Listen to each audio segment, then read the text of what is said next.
Morning. आज हम लोगों का मैग्नेटिज्म का सेकेंड लेक्चर है। जैसे कि कल बात हुआ था हम लोगों का, आज हम लोगों को बार मैग्नेट के कारण कितनी मैग्नेटिक फील्ड होती है ऑन एक्सिस ऑन इक्वेटर, वो हमें चेक करना है। ठीक है, तो आज का लेक्चर स्टार्ट करते हैं। आपका जो फर्स्ट टॉपिक है वो क्या है? Magnetic field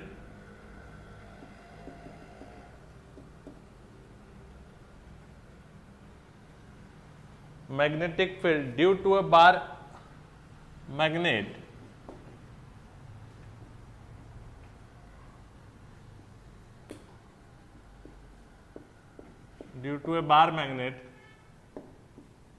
at a point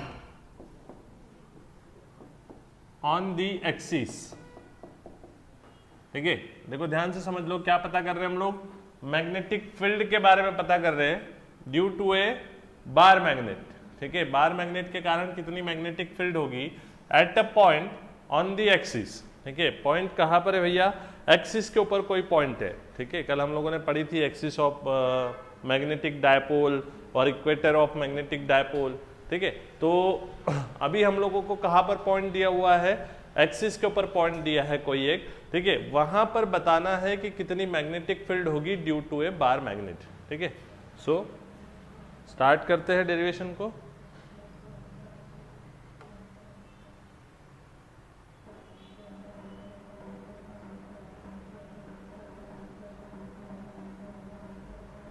चलो,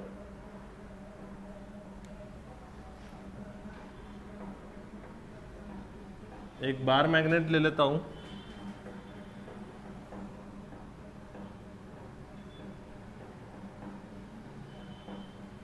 ठीक है, इसके दो पोल्स कंसिडर कर लेता हूं। This is south pole and this is north pole. आप जानते हैं दोनों पोल के बीच का जो डिस्टेंस होता है उसे हम लोग मैग्नेटिक लेंथ कहते हैं, और ये कितना होता है? 2L होता है। ठीक है, इस O पॉइंट को हम लोग यहाँ पर सेंटर मान लेते हैं। तो यहाँ से यहाँ तक कितना होगा? L होगा, और यहाँ से यहाँ तक भी कितना होगा? L। ये दोनों डिस्टेंस कितना रहेगा भैया? L रहेगा। ठीक, साउथ पोल की पोल स्ट्रेंथ आपको पता है, क्या पढ़ी थी हमने? -QM। This is the pole strength of south pole. और नॉर्थ पोल की पोल स्ट्रेंथ भी पता है, क्या बताई थी? +QM। This is pole strength of south pole, this is pole strength of north pole. ठीक है, अब हमें पता है एक्सिस कौन सी है। दोनों पोल से जाने वाली लाइन, मतलब कि ये लाइन, इसे हम लोग क्या कहते हैं? Axis of magnetic dipole. ठीक है, क्या कहा जाता है इसे? Axis of magnetic dipole. ठीक है, तो आपका भी पॉइंट जो है वो कहां पर है? एक्सिस पर है। ठीक है, पॉइंट कहां पर है आपका? एक्सिस पर है। हमने मान लिया एक पॉइंट है, point is on what? Axis.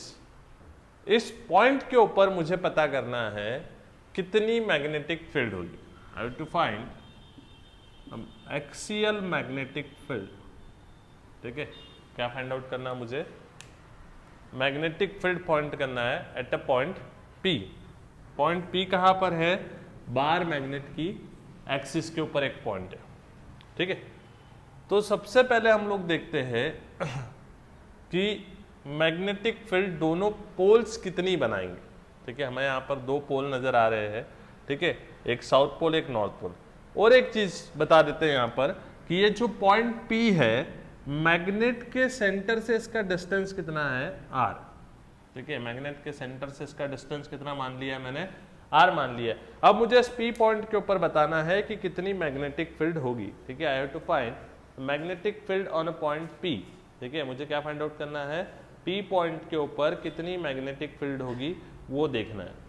ठीक है, तो चलो स्टार्ट करते हैं हम लोग डेरिवेशन को। देखेंगे कि इस P पॉइंट के ऊपर कितनी मैग्नेटिक फील्ड होती है। ठीक है, तो सबसे पहले मैं क्या देख रहा हूं? Magnetic field on point P due to N pole.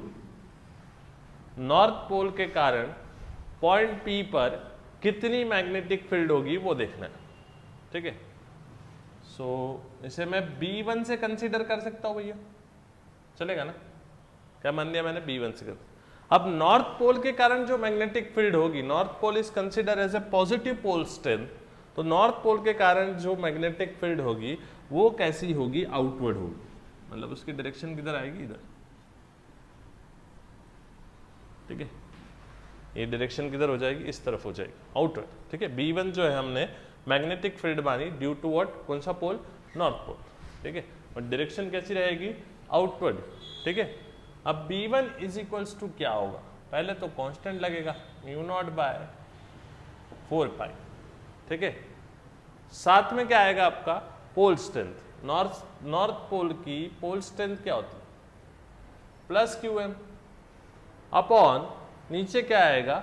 Distance, ठीक है ना। अब नीचे हमें क्या लेना है? डिस्टेंस का स्क्वायर लेना है। तो नॉर्थ पोल और फील्ड कहाँ निकालनी है हमें? P पॉइंट पर निकालनी है, तो इनके बीच का हमें डिस्टेंस देखना है। तो देखो ये सेंटर से डिस्टेंस कितना है? R है, और ये डिस्टेंस कितना है? L है। अगर मैं इस R में से ये वाला L निकाल दूं, ठीक है, तो नॉर्थ पोल और पॉइंट के बीच का डिस्टेंस मिलेगा। बात समझ में आ रही है? ठीक है। टोटल डिस्टेंस यहां से यहां तक कितना है? R है। अगर मैं इस R में से ये L निकाल दूं, ठीक है, तो नॉर्थ पोल और पॉइंट के बीच का डिस्टेंस कितना बचेगा? R माइनस L बचेगा, राइट है ना।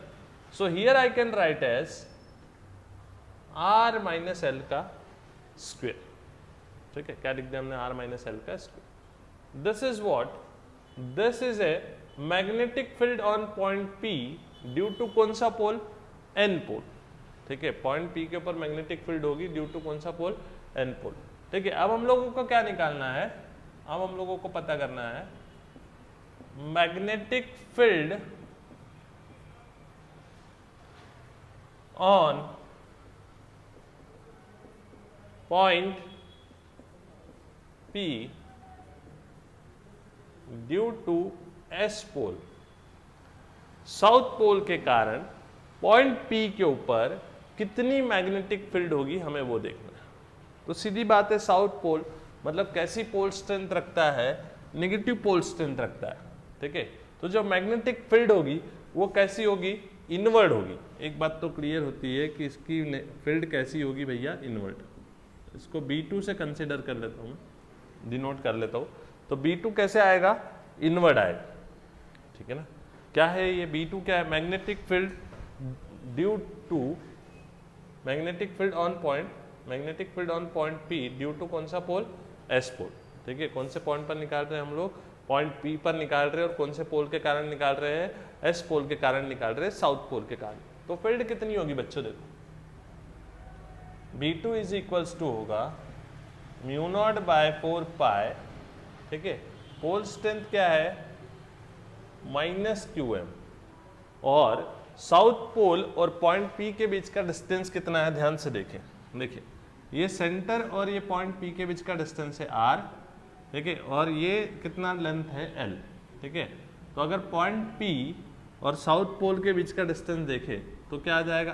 R प्लस L करना पड़ेगा, ठीक है। यहाँ तक सेंटर तक R आ गए और फिर साउथ पोल तक जाना है तो L भी लेना पड़ेगा, ठीक है, क्योंकि पॉइंट P से साउथ पोल का डिस्टेंस देखना है।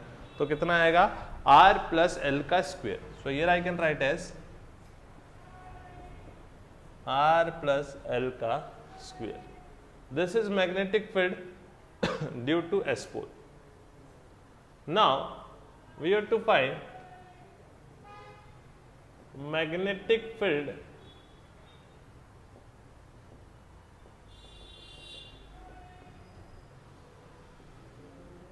Due to bar magnet. Bar magnet मतलब दोनों पोल के कारण, okay.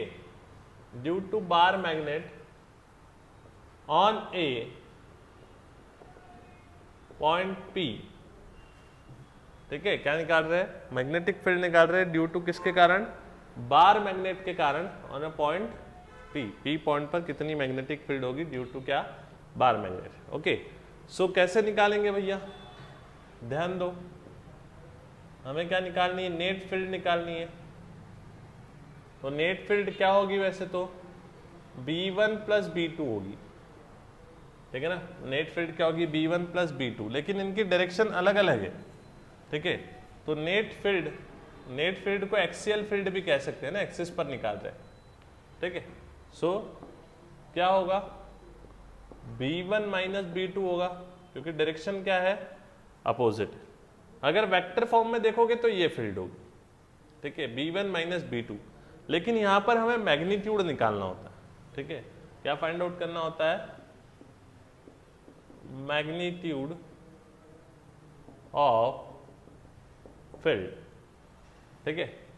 Magnitude of field find करना होता है। ये माइनस क्यों आया समझ में आया ना, क्योंकि B1 की डायरेक्शन इधर है और B2 की डायरेक्शन इधर है, इसीलिए बीच में माइनस आ रहा है, ठीक है, इन अ वेक्टर फॉर्म। बट हमें क्या निकालना है, मैग्नीट्यूड अगर निकालना है तो मैग्नीट्यूड के अंदर ये माइनस हट जाएगा, जो माइनस में है वो भी प्लस हो जाएगा। तो बी एक्सियल का मैग्नीट्यूड क्या होगा, B1 का मैग्नीट्यूड प्लस, वापस प्लस आ जाएगा B2 का मैग्नीट्यूड, ठीक है। अगर मैग्नीट्यूड हमें निकालना है तो बीच का जो माइनस था वो वहां पर क्या हो जाएगा, कैंसिल हो जाएगा, ठीक है, बीच का माइनस हट जाएगा, ठीक। यहाँ तक कोई तकलीफ परेशानी हो तो बता दो।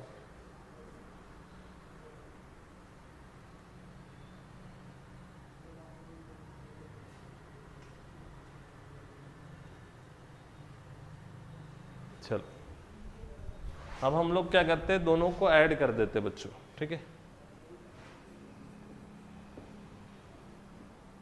बी एक्सियल बराबर से क्या हो जाएगा, B1 की वैल्यू देखो कितनी है, B1 है μ0 by 4 pi plus QM upon R minus L का स्क्वायर, और B2 कितना है, B2 है μ0 by 4 pi minus QM upon R plus L का स्क्वायर। हमने क्या रख दिया, सिर्फ B1 और B2 का वैल्यू रख दिया और कुछ नहीं किया, ठीक है। क्या पुट कर दिया हमने, B1 और B2 का वैल्यू पुट करा।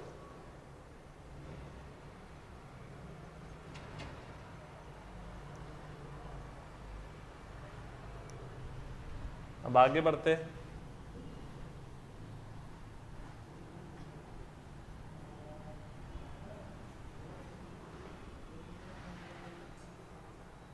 देखो क्या आया, हमने ये पुट किया तो एक बार फिर लिख लेता हूं मैं। बी एक्सियल क्या आया है, μ0 बाय 4 पाई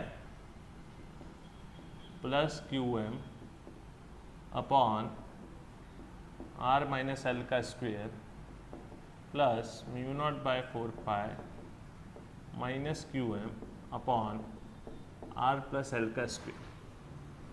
गाइस कॉमन क्या आ जाएगा, देखो μ0 बाय 4 पाई और QM क्या है, कॉमन है, और ये माइनस यहाँ आ जाएगा बीच में।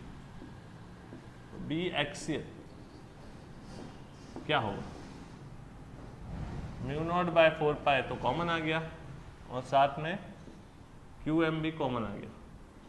अंदर क्या बचेगा, 1 बाय R माइनस L का स्क्वायर, बीच में माइनस आएगा, अपॉन में क्या आएगा, 1 बाय R प्लस L का स्क्वायर, ठीक है।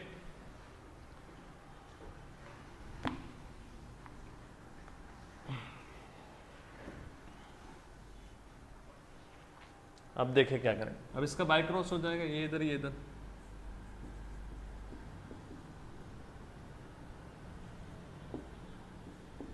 क्या आएगा देखिए, μ0 by 4 pi QM by cross होगा तो इधर क्या आ जाएगा, R प्लस L का square minus R minus L का स्क्वायर अपॉन में क्या हो जाएगा, ये दोनों मल्टीप्लाई हो जाएंगे, ठीक है ना। मल्टीप्लाई हो जाएंगे तो क्या हो जाएगा, देखो a minus B, A plus B का फॉर्मूला लगे तो क्या हो जाएगा, R square minus L square, A square minus B square का होल स्क्वायर, क्योंकि यहाँ क्या लगा, a minus B, A plus B लग गया, ठीक है। नाउ बी एक्सियल बराबर से क्या बचेगा, μ0 बाय 4 पाई क्यू एम। अब ये ए प्लस बी के होल स्क्वायर से ओपन होगा, तो ए प्लस बी का होल स्क्वायर क्या हो जाएगा, A square plus 2ab plus B square, क्या लगेगा माइनस, और ब्रैकेट में क्या जाएगा, A square minus 2ab plus B square, बराबर है, अपॉन क्या आएगा, राइट मैंने कुछ नहीं किया है, यहाँ पर ए प्लस बी का होल स्क्वायर लगा दिया, यहाँ पर ए माइनस बी का होल स्क्वायर लगा दिया, फॉर्मूलाज आपको पता ही है। अब हम लोग क्या निकालेंगे, बी एक्सीएल निकालेंगे, इसके बराबर आएगा बच्चों mu not by 4 pi Q M, ठीक है। तो क्या हो जाएगा, R square plus 2RL plus L square, ये माइनस अंदर एंटर करेगा तो माइनस आर स्क्वेयर, ये माइनस इसको जाएगा तो प्लस होगा प्लस 2RL, और इसके साथ जाएगा तो माइनस एल स्क्वेयर, और अपॉन माइनस अंदर एंटर करवाया बस में, और अपॉन में क्या बचेगा, R square minus L square का होल स्क्वेयर। कैंसिल क्या क्या हो रहा है, ये आर स्क्वेयर कैंसिल हो जाएगा, ठीक है, ये एल स्क्वेयर भी कैंसिल हो जाएगा, रिमेनिंग क्या बचेगा वो देखते हैं। बी एक्सीएल बराबर से रिमेनिंग बचेगा mu not by 4 pi Q M, ऊपर बचेगा 2RL प्लस 2RL मीन्स कितना 4RL upon R square minus L square का होल स्क्वेयर। अब एक 2 4 है ना, तो 4 को 2 इंटू 2 लिख सकते हैं, ठीक है, एक 2 और एक L बाहर दे देते, तो क्या होगा देखो,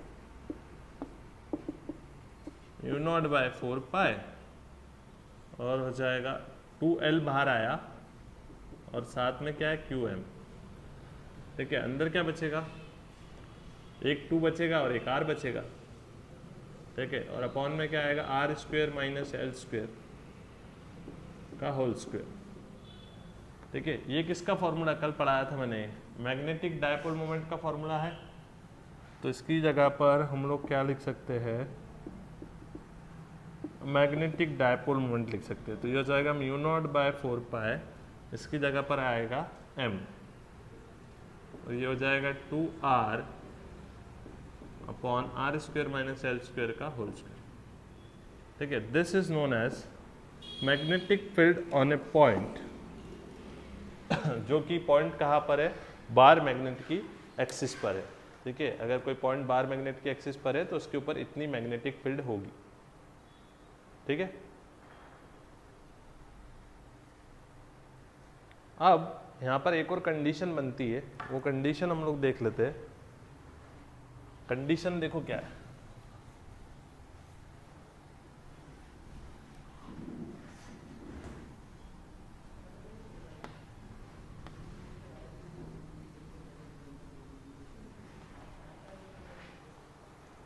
यहाँ पर कंडीशन क्या है कि अगर हमने देखो पॉइंट P को यहाँ लिया था, सेंटर से कितनी दूरी पर लिया था, R, ये कितना था, L था, ये डिस्टेंस भी कितना था, L था, बराबर है। पॉइंट P आपका कहीं पर यहाँ पर था, लेकिन अगर मानो पॉइंट P बहुत दूर चला जाए, ठीक है, अगर मैं यहाँ लिखूँ if point P is far away from centre, अगर पॉइंट P सेंटर से बहुत दूर चला जाए, ठीक है, मान लो बहुत लास्ट तक चला गया, सेंटर से दूर निकल गया, ठीक है, तो इस कंडीशन में क्या होगा, उस कंडीशन में R बहुत ज़्यादा हो जाएगा L से, देखो ना R बहुत ज़्यादा बढ़ जाएगा और उसके कंपैरिजन में L बहुत छोटा होगा। सो here I can say that R is very very greater than L।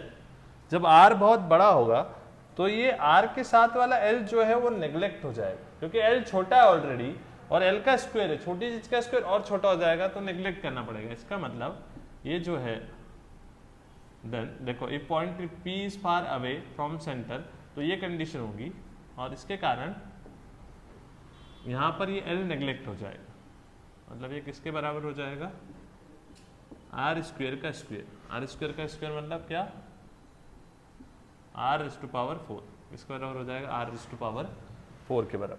तो ये पूरी टर्म को हटाकर यहाँ से इसकी जगह पर हम लोग क्या रख सकते हैं, r⁴ रख सकते हैं, ठीक है। सो एक्सियल फील्ड कितनी होगी, एक्सियल फील्ड होगी μ0/4π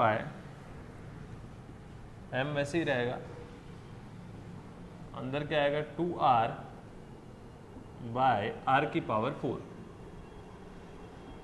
अब एक r क्या हो जाएगा, कैंसिल हो जाएगा, तो यहाँ पर बचेगा 3। तो क्या आएगी फील्ड, बी एक्सियल बराबर से आएगा μ0/4π, अंदर m चला जाएगा तो हो जाएगा 2m/r³। This is the field, अगर पॉइंट P बहुत ज़्यादा दूर रहेगा, ठीक है। कोई डाउट हो तो यहाँ तक पूछ सकते हैं,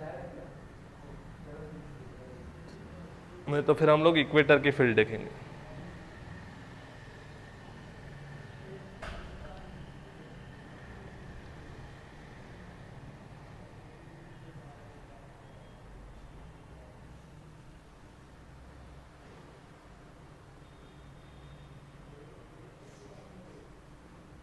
कोई डाउट हो तो पूछो भाई जल्दी, नहीं दिख रहा है कोई डाउट, आगे बढ़ते हैं।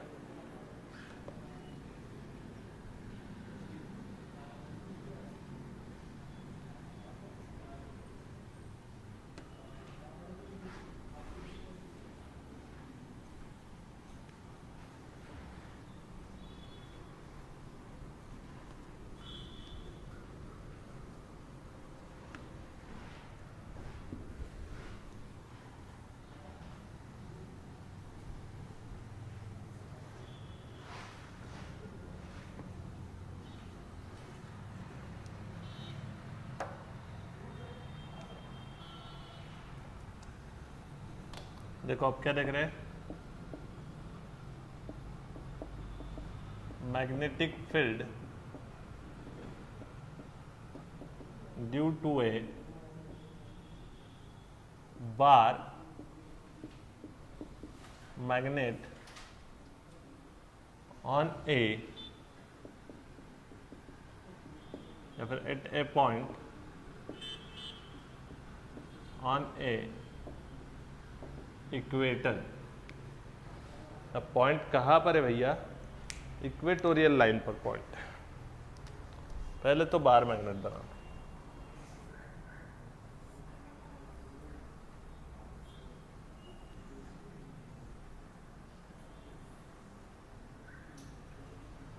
ठीक है। फिर से ये एक पोल होगा और एक पोल, ठीक है ना।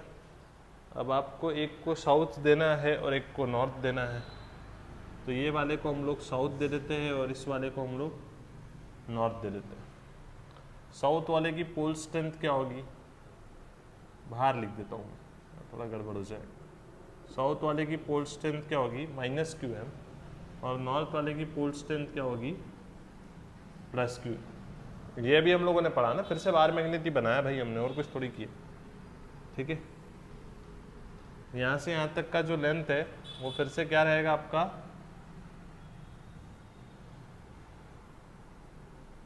मैग्नेटिक लेंथ रहेगा। क्या होगा फिर से यहाँ से यहाँ तक का length, magnetic length that is 2l होगा, ठीक है। अब ये आपका क्या है, सेंटर पॉइंट है। सेंटर पॉइंट है तो ये होगा L और ये भी होगा L, ठीक है। This is also L, this is also L, ठीक है ना। अब ये हो गया आपका 2L, ठीक। अब पॉइंट कहाँ पर है, इक्वेटोरियल लाइन पर पॉइंट है, ठीक है। हम लोग पॉइंट बना लेते हैं इक्वेटोरियल लाइन। पहले इक्वेटोरियल लाइन ड्रॉ करते हैं। कहाँ से आती है, सेंटर से परपेंडिकुलर होती है, कल सीखा था हमने।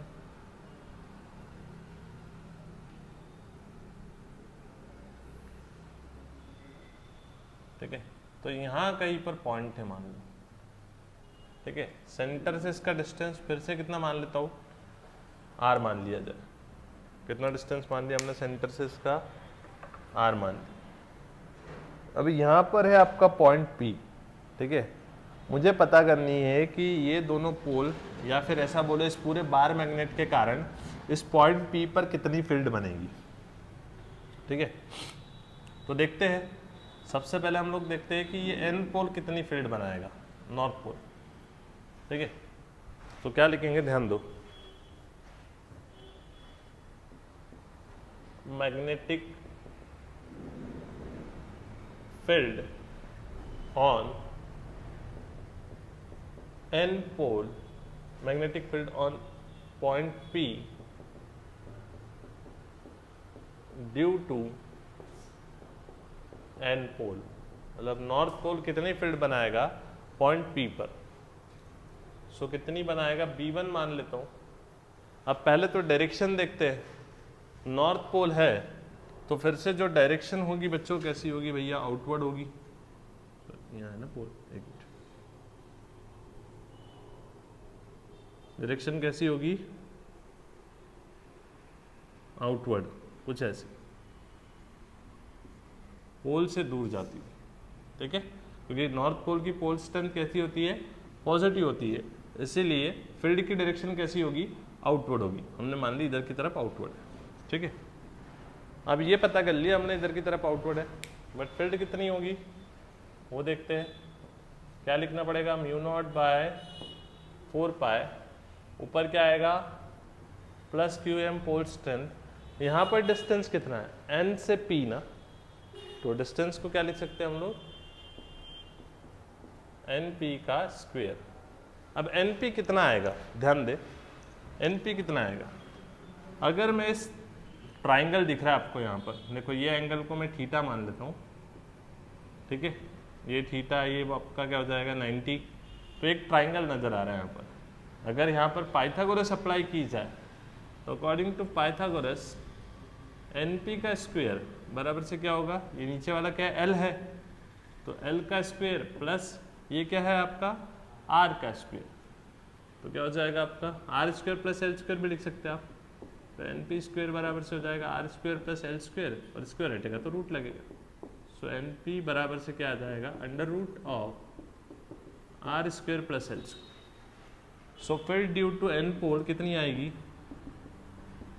Mu naught by 4 pi plus Q M, और यहाँ पर क्या आएगा under root of R square plus L square. ठीक, ये हो गई फील्ड। अब हम लोग किसके कारण निकालेंगे, साउथ पोल के कारण। ठीक है ना, किसके कारण निकालेंगे, साउथ के कारण। तो अब क्या लिखेंगे, magnetic field at point P due to S pole, south pole के कारण कितनी फील्ड होगी। तो साउथ पोल के कारण वैसे इसकी पोल स्ट्रेंथ नेगेटिव है, तो फील्ड कैसी बनेगी, इनवर्ट बनेगी। कैसी बनेगी, इनवर्ट। क्या नामकरण कर देता हूं मैं, B2 नाम दे देते, जैसे वहां दिया था वैसे यहाँ पर भी दे देते, B2 नाम दे देते। तो B2 बराबर से क्या है, B2 बराबर से आएगा mu naught by 4 pi, pole strength कितनी है माइनस क्यू एम, और डिस्टेंस कितना है, डिस्टेंस S से P। ठीक है, डिस्टेंस कितना है, S से P। So here I can write as SP का स्क्वायर। अब ये SP कितना होगा, अगर मैं यहाँ पर SP देखूँ तो फिर से देखो ये एंगल क्या है, ये भी थीटा होगा, ये 90 होगा, तो यहाँ फिर से पाइथागोरस लग गया। अब क्या लगेगी पाइथागोरस, SP का स्क्वायर बराबर है ना, हाइपोटेनियस ही रहेगी, ये बेस है और ये परपेंडिकुलर है। ठीक है, तो SP का स्क्वायर बराबर से क्या हो जाएगा, L square plus R square, वही लगेगा फिर से। सो SP स्क्वायर बराबर से क्या लिखेंगे, R square plus L square. तो SP बराबर से क्या हो जाएगा, SP बराबर से हो जाएगा under root of R square plus L square. ठीक है, तो ये SP की वैल्यू आई। So I write here B2 is equals to कितना होगा, B2 इज इक्वल टू हो जाएगा mu not by 4 pi minus Q M upon under root of R square plus L square. अब ये दोनों वैल्यू निकालने से आपको एक बात पता चलती, B1 और B2 में सिर्फ यहाँ पर प्लस है और यहाँ माइनस है, बाकी मैग्नीट्यूड सेम है। So can I say that magnitude of B1 बराबर से मैग्नीट्यूड ऑफ B2। एक बात तो प्रूफ हो गई कि दोनों का मैग्नीट्यूड यहाँ पर क्या रहेगा, सेम रहेगा। ठीक है, अगर दोनों का मैग्नीट्यूड सेम है तो हम लोग आगे बढ़ते हैं,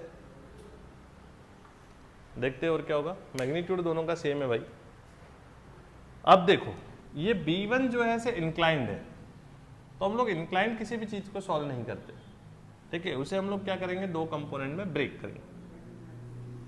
रिजोल्यूशन बराबर ना, तो एक कंपोनेंट होता है हॉरिजॉन्टल और एक कंपोनेंट होता है वर्टिकल। ये होगा हॉरिजॉन्टल और ये होगा वर्टिकल। अब ये एंगल थीटा है, उसके कारण आपका ये एंगल भी थीटा बनेगा बराबर।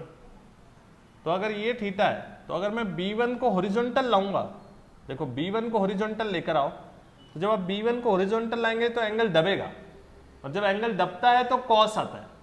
ठीक है, तो ये वाला जो कंपोनेंट है ये क्या होगा, B1 cos थीटा। और B1 को अगर मैं यहां लेके जाऊंगा तो ये वर्टिकल जाएगा। बात समझ में आ रही, कहा जाएगा ये वर्टिकल जाएगा, मतलब एंगल बढ़ेगा ना, एंगल बढ़ता है तो हमेशा साइन आता है। तो ये क्या होगा, B1 साइन थीटा। B1 को यहाँ लाया तो कॉस कंपोनेंट मिला, यहाँ लाया तो साइन कंपोनेंट। हमने कंपोनेंट में ब्रेक कर दिया कॉस और साइन। ठीक है, वेक्टर में पढ़ा है वैसे। अब ये जो B2 है इसको भी ब्रेक करना है। ठीक है, B2 को भी क्या करना है, ब्रेक। अब ये एंगल थीटा, उसके कारण ये एंगल क्या बनेगा आपका, थीटा बनेगा। अब B2 का भी दो कंपोनेंट होंगे, B2 का एक कंपोनेंट ये वर्टिकल कंपोनेंट होगा और B2 का दूसरा हॉरिजॉन्टल कंपोनेंट ये होगा। ठीक है ना, यहां से। सो B2 अगर यहां आएगा तो देखें आप एंगल दबेगा, एंगल अगर दबेगा तो क्या आएगा, B2 cos थीटा। और B2 को अगर यहां लेकर आओगे तो एंगल बढ़ेगा, जब एंगल बढ़ेगा तो क्या आएगा, B2 साइन थीटा। ये बनेगा B2 साइन थीटा और ये बनेगा B2 cos थीटा। अब आपको पता है B1 और B2 बराबर है, तो कहना है इसे B1 साइन थीटा बराबर से B2 साइन थीटा। तो ये दोनों साइन वाले कंपोनेंट इक्वल है, बट कैसे है, अपोजिट है। B1 sine theta B2 sine theta बराबर तो है, लेकिन कैसे अपोजिट है, तो दोनों एक दूसरे को क्या कर देंगे, यहाँ पर कैंसिल कर देंगे। B1 साइन थीटा और B2 साइन थीटा क्या कर देंगे, कैंसिल कर देंगे। तो जो रिजल्टेंट फील्ड है वो कौन देगा हमें, ये कॉस के कंपोनेंट देंगे। ठीक है, तो अगर मुझे इक्वेटर की रिजल्टेंट फील्ड फाइंड करनी है, resultant field on a equator अगर ये फाइंड करनी है मुझे, सो मुझे क्या करना पड़ेगा, B1 cos थीटा ऐसे प्लस B2 cos थीटा, दोनों का ऐड करना पड़ेगा। अब B1 cos theta B1 B2 तो एक ही है, तो B2 की जगह भी आप B1 लिख सकते हैं। सो इक्वेटोरियल फील्ड क्या हो जाएगी, 2B1 cos थीटा, क्योंकि मैंने इसको भी B1 cos थीटा मान लिया, क्योंकि यहाँ देखा ना हमने B1 और B2 बराबर है, तो यहाँ भी B1 लिख सकता हूँ। तो ये B1 cos थीटा, ये भी B1 cos थीटा, तो कितना आएगा, 2B1 cos थीटा। ठीक है, अब मैं यहाँ पर वैल्यूज पुट करता हूँ।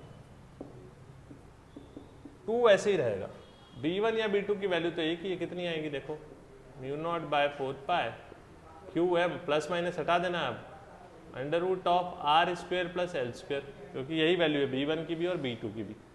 सो क्या रखेंगे हम लोग यहाँ पर, mu not by 4 pi Q M upon under root of R square plus L square. अब मुझे इस cos थीटा की वैल्यू चाहिए, तो अगर इस cos थीटा की वैल्यू चाहिए तो क्या करेंगे, अगर इस cos थीटा की वैल्यू चाहिए तो यहाँ पर लगा देते हैं cos थीटा। भाई कोई भी ट्राइंगल ले लो, दो ट्राइंगल नजर आ रहे हैं आपको, ठीक है ना, दो ट्राइंगल नजर आ रहे हैं यहाँ पर, ये वाला ले लो चाहे इधर वाला ले लो, cos थीटा लगा दो। cos थीटा बराबर से क्या होगा, बेस अपॉन हाइपोटेनियस। बेस कितना है, r, हाइपोटेनियस कितना है, हाइपोटेनियस कितना है भैया, ये है ना बेस, तो क्या हो जाएगा, under root of R square plus L square. ये आ गया आपका cos थीटा। एक चीज रह गई यहाँ पर, इसका स्क्वायर लगाना भैया, ये देखो ये स्क्वायर होगा, NP का स्क्वायर था ना, यहाँ पर भी SP का स्क्वायर था तो यहाँ भी स्क्वायर आएगा, ठीक है, यहाँ स्क्वायर आएगा तो यहाँ भी स्क्वायर ही आएगा, और यहाँ पर भी क्या लगे रहने दो, स्क्वायर, ठीक है। अब कॉस थीटा की वैल्यू रखो, कॉस थीटा की वैल्यू कितनी है, L अपॉन क्या आ जाएगा, under root of R square plus L square. तो अब जो हमारे काम का नहीं उसको बाहर रख दो सबको, देखो किस चीज को बाहर रख देते हैं, 2, पहले म्यू नॉट बाय 4 पाई रखते हैं, म्यू नॉट बाय 4 पाई, बाद में रखते हैं 2QM, ये 2 ये QM, mu naught by 4 pi, L को भी बाहर रख देते हैं, L भी आ जाए, ठीक है। और अंदर कौन कौन रखते हैं, पहले वाले के अपॉन में देखो इसका स्क्वायर और ये रूट क्या हो जाएगा, कैंसिल, मतलब क्या बचेगा, ये R square plus L square, ठीक है। और ये क्या बचेगा, multiplied by R square plus L square, root है यहाँ पर तो पावर क्या लिख देना, 1/2, ठीक है। कोई डाउट हो तो पूछ सकते हैं।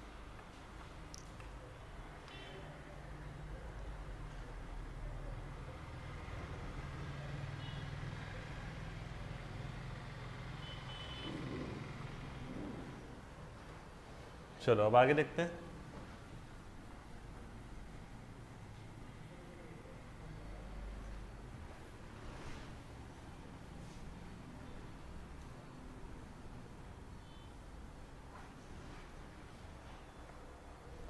उधर ले लेते हैं बी इक्वेटर,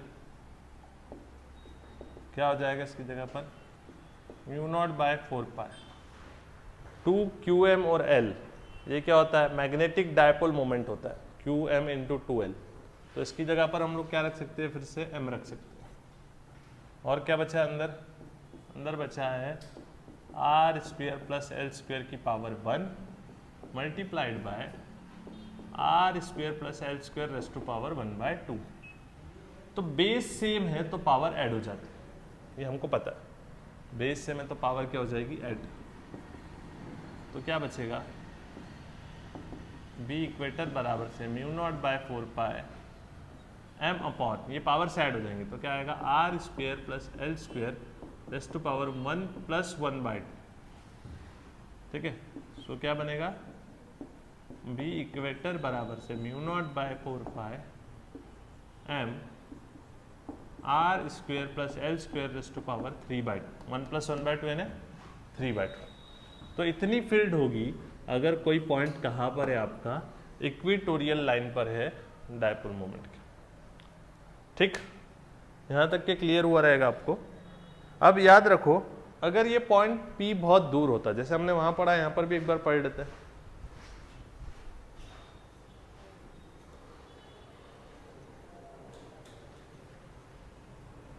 ये डेरिवेशन आपकी टेक्स्ट बुक में नहीं दिया हुआ है, इसलिए नोट याद से कर लेना। अगर पॉइंट P क्या होता, बहुत दूर होता, ऐसे लिख सकते, if point P is far away from centre, so उस केस में क्या हो जाता, R बहुत बड़ा हो जाता किससे, L से, और ये जो वैल्यू है R square plus L square raise to power 3/2, इसमें से L स्क्वायर नेग्लेक्ट हो जाता है, मतलब ये वैल्यू किसके बराबर बचती है आपकी, R square raise to power 3/2 के बराबर। मतलब कितना आ जाता है, ये दोनों कैंसिल हो जाते हैं तो ये किसके बराबर आ जाता है, R क्यूब के बराबर। मतलब इक्वेटर पर फील्ड कितनी होती है, इक्वेटर पर हो जाती फील्ड आपकी mu naught by 4 pi M upon R cube. देखो ये एक्सिस से हाफ है, क्योंकि एक्सिस के अंदर यहाँ पर किसका मल्टीप्लाई, अगर ये इक्वेटर की फील्ड आ गई, ठीक है, अगर मुझे एक्सिस की निकालनी है, ठीक है, तो यहाँ पर मैं अगर किसका मल्टीप्लाई कर दूँ, दोनों साइड 2 का मल्टीप्लाई करूँ तो आ सकती है, क्योंकि ये क्या बनेगी, इक्वेटर की बनेगी, बराबर से यहाँ पर अगर इधर 2 का मल्टीप्लाई किया तो इधर भी करो तो हो जाएगा 2M बाय R क्यूब। ये किसकी हो जाएगी, एक्सिस की। तो एक्सिस पर फील्ड डबल होती है इक्वेटर से, ये भी याद रखना। और इक्वेटर की फील्ड पूछे तो ये रहेगी, ठीक है। तो ये सेकंड वाला डेरिवेशन खत्म हुआ। एक और पॉइंट बचा है हमारा, अब हम लोग फील्ड निकालेंगे एट ऑन आर्बिटरी पॉइंट। ठीक है, कहाँ निकालेंगे? आर्बिटरी पॉइंट पर। यहाँ तक कोई डाउट हो तो पूछ सकते हैं। 2 मिनट रुकता हूँ।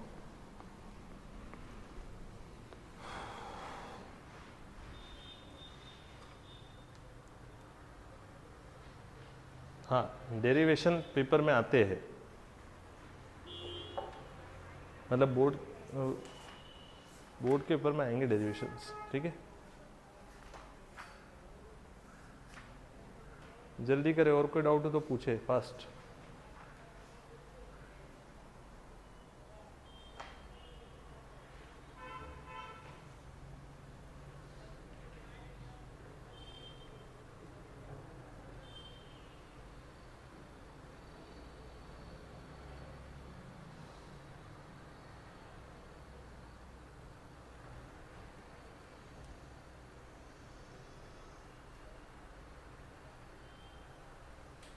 चलो आगे देखते हैं, फिर क्लियर हुआ तो।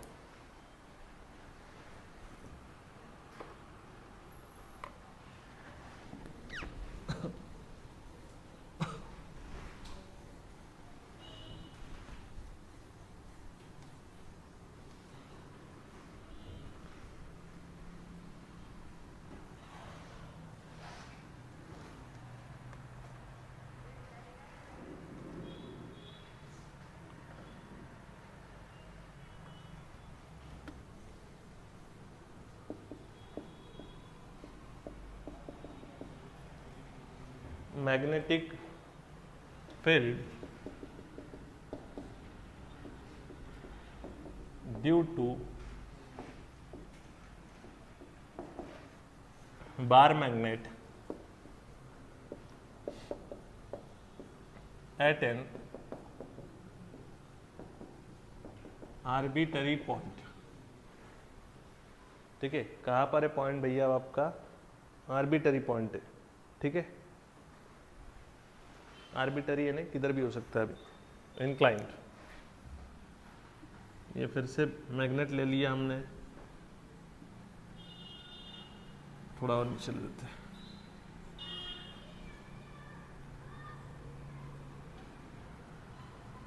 एक रहेगा, एक इसे साउथ दे दो, इसे नॉर्थ दे दो। पॉइंट यहाँ ही कहीं पर है। This is point P. ठीक, अब ये जो सेंटर है वो पॉइंट, यहाँ से इसका जो डिस्टेंस है वो कितना मान लेता हूँ? r। फाइंड होगा।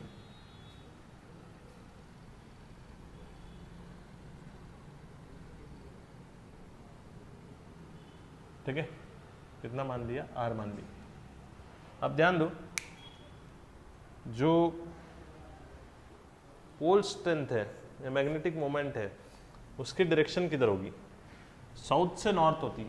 ठीक है ना, क्योंकि हम लोग क्या पढ़ते हैं, m बराबर से QM इंटू 2L। तो ये वेक्टर होता है डिस्टेंस भी, क्योंकि ये कहाँ से मेजर किया जाता है? South to north. So m की डायरेक्शन किधर होगी? इधर m। और ये पॉइंट जो है वो यहाँ से कितने एंगल पर मान लेता हूँ मैं? थीटा। अगर थीटा एंगल पर मानूंगा तो ये m अगर यहाँ जाएगा तो ये क्या बनाएगा? m cos थीटा बनाएगा, बराबर ना। एक कंपोनेंट ये होगा और दूसरा कंपोनेंट ये होगा। देखो ना, m को 2 कंपोनेंट में तोड़ा, एक ये और एक ये, दोनों एक दूसरे से परपेंडिकुलर करो। तो m अगर यहाँ आएगा तो इधर cos आया तो इधर क्या आएगा? ये हो जाएगा m sin थीटा।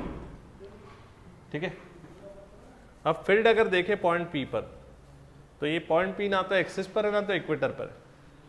तो इसकी रिजल्टेंट फील्ड वैसे तो इधर आएगी, दिस इज रिजल्टेंट फील्ड। उसको 2 पार्ट में हम डिवाइड कर सकते हैं। एक ही क्या हो जाएगी? एक्सियल फील्ड, और एक क्या हो जाएगी? इक्वेटोरियल। इक्वेटोरियल इधर जाएगी और एक्सियल इधर जाएगी, और क्या होगी? ये इसकी रिजल्टेंट फील्ड होगी बीच में। ठीक है ना, this is resultant, this is equatorial, this is axial. तो अगर मुझे पॉइंट P पर फील्ड निकालनी है, so can I written as resultant field on point P बराबर से क्या होगा? Axial field plus equatorial field. लेकिन ये कौन से फॉर्म में? अभी वेक्टर फॉर्म में। ठीक है, अब मैं एक्सियल फील्ड और इक्वेटोरियल फील्ड की वैल्यू निकालता हूँ। पहले एक्सियल फील्ड का मैग्नीट्यूड निकाल लेता हूँ, कितना होगा, क्या होगा, म्यू नॉट बाय 4 पाई, ठीक है। और साथ के अंदर क्या होगा, 2m होता था, लेकिन अब एक्सिस पर जो m है वो m नहीं है, एक्सिस पर जो m है वो क्या है, m cos थीटा है। तो यहाँ पर m की जगह पर क्या आएगा, m cos थीटा आएगा, ठीक है ना, क्योंकि m तो इधर है, एक्सिस पर क्या है, एक्सिस पर क्या है, ये वाली एक्सिस है ना, तो m cos थीटा है, ठीक है। तो 2m cos theta upon distance का स्क्वायर, डिस्टेंस कितनी दी r, तो यहाँ क्या आ जाएगा r का स्क्वायर, ये एक्सियल की फील्ड होगी। अब दूसरे फील्ड निकालनी है हमें इक्वेटर की, इक्वेटर की फील्ड कितनी आ जाएगी, म्यू नॉट बाय 4 पाई, ठीक है। अब इक्वेटर पे आप देखिए, इक्वेटर इधर है और इसका मोमेंटम किधर जा रहा है, इधर, m sin थीटा, तो इसका कितना है, इक्वेटर का m sin थीटा। तो यहाँ पर हम लोग जहाँ m लिखते थे उसकी जगह पर हमें m sin थीटा लिखना पड़ेगा अपॉन r स्क्वायर। ये एक्सिस की हो गई और ये किसकी हो गई, इक्वेटर की फील्ड हो गई, ठीक है। अब हमें क्या निकालना है,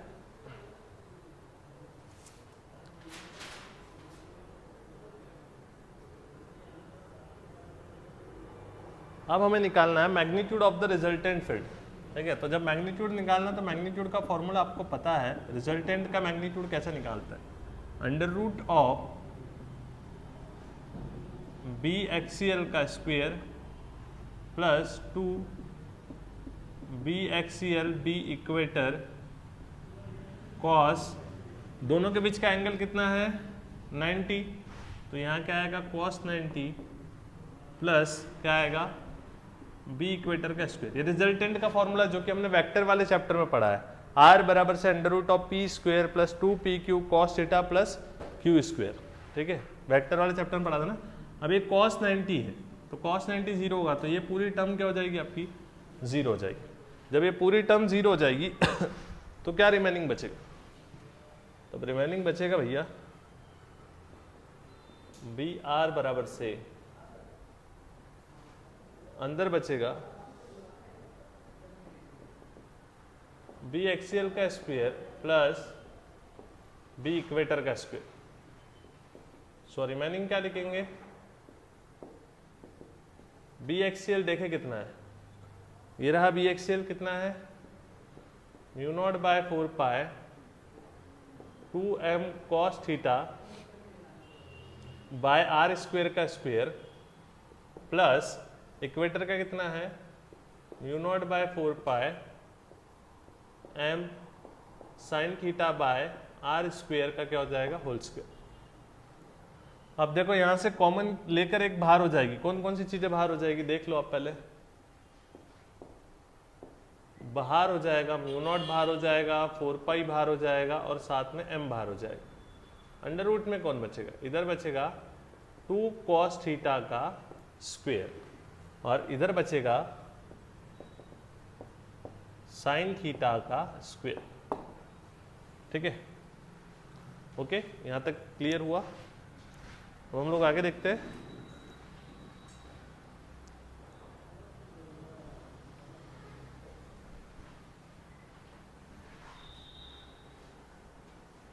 हाँ क्यूब ले लो यार, स्क्वायर में गलती से लिख दिया रहेगा, क्यूब ले लो।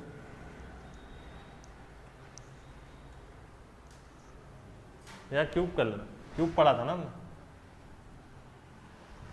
ठीक, तो यहाँ क्यूब आ जाएगा, ठीक है, आर का क्यूब भी बाहर आ जाएगा, यहाँ पर भी क्यूब्स ले लेना, ठीक है। नाउ आगे बढ़ते हैं।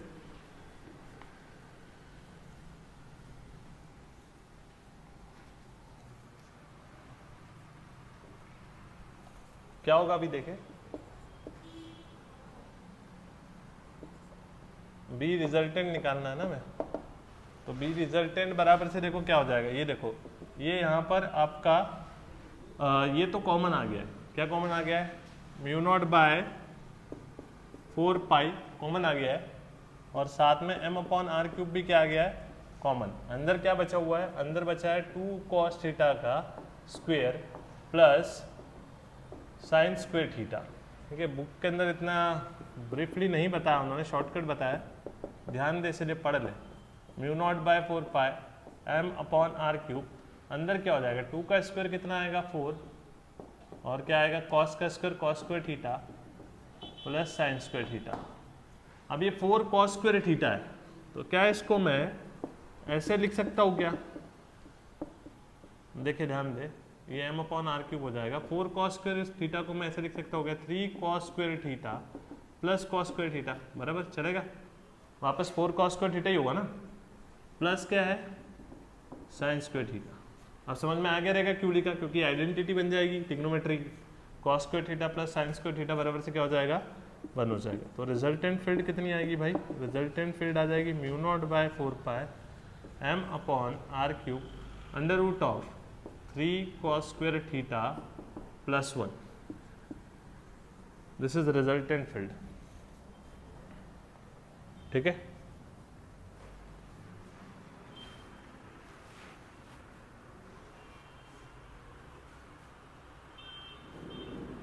अब हम लोगों को फील्ड तो हम लोगों ने निकाल ली, अब हमें डायरेक्शन निकालनी है।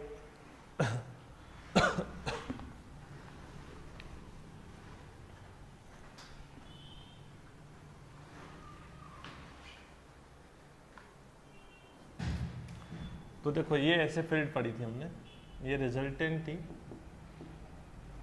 ये एक्सियल थी और ये इक्वेटोरियल थी, ठीक है। अगर हमें डायरेक्शन निकालनी है तो हमें पता है डायरेक्शन का फॉर्मूला क्या होता है, tan अल्फा बराबर से y/x।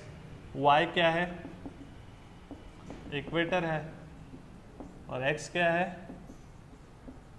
एक्सियल है।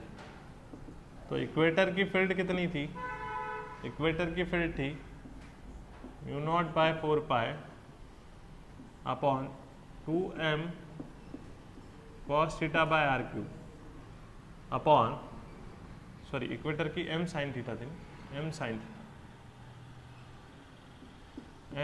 θ/r³, और इसकी कितनी थी एक्सियल की μ0/4π 2m cos θ/r³। ये देखो ये कैंसिल हो जाएगा, ठीक है, भी कैंसिल हो जाएगा, r³ कैंसिल हो जाएगा, तो कितना बचेगा, tan अल्फा बराबर से बचेगा 1/2 sin θ/cos θ tan θ। तो this is direction and this is magnitude of resultant field. ये रिजल्टेंट फील्ड का मैग्नीट्यूड आया, ये उसकी डायरेक्शन आई, ठीक है, कौन से पॉइंट पर, आर्बिटरी पॉइंट पर, ओके। तो ये तीनों डेरिवेशन थे जिसके अंदर हम लोगों ने अलग अलग पॉइंट्स पर मैग्नेटिक फील्ड निकाली। सबसे पहले हम लोगों ने एक्सियल पॉइंट पर निकाली, फिर इक्वेटोरियल पॉइंट पर निकाली, और लास्ट में हम लोगों ने आर्बिटरी पॉइंट पर निकाली, ठीक है। तो आज की क्लास हम लोगों की यहाँ पर कंप्लीट होती है। कल की क्लास के अंदर हम लोग क्या देखेंगे, अर्थ की मैग्नेटिक फील्ड देखेंगे, अर्थ वीक मैग्नेट होता है ये समझेंगे, ठीक है। फिर ज्योग्राफिक मेरिडियन, मैग्नेटिक मेरिडियन, इनके बारे में बात करेंगे, ठीक है। कल ये वाला चैप्टर आपका खत्म हो जाएगा विथ न्यूमेरिकल्स, ठीक है। आज का लेक्चर हम लोग यहीं पर स्टॉप करते हैं। Thank you.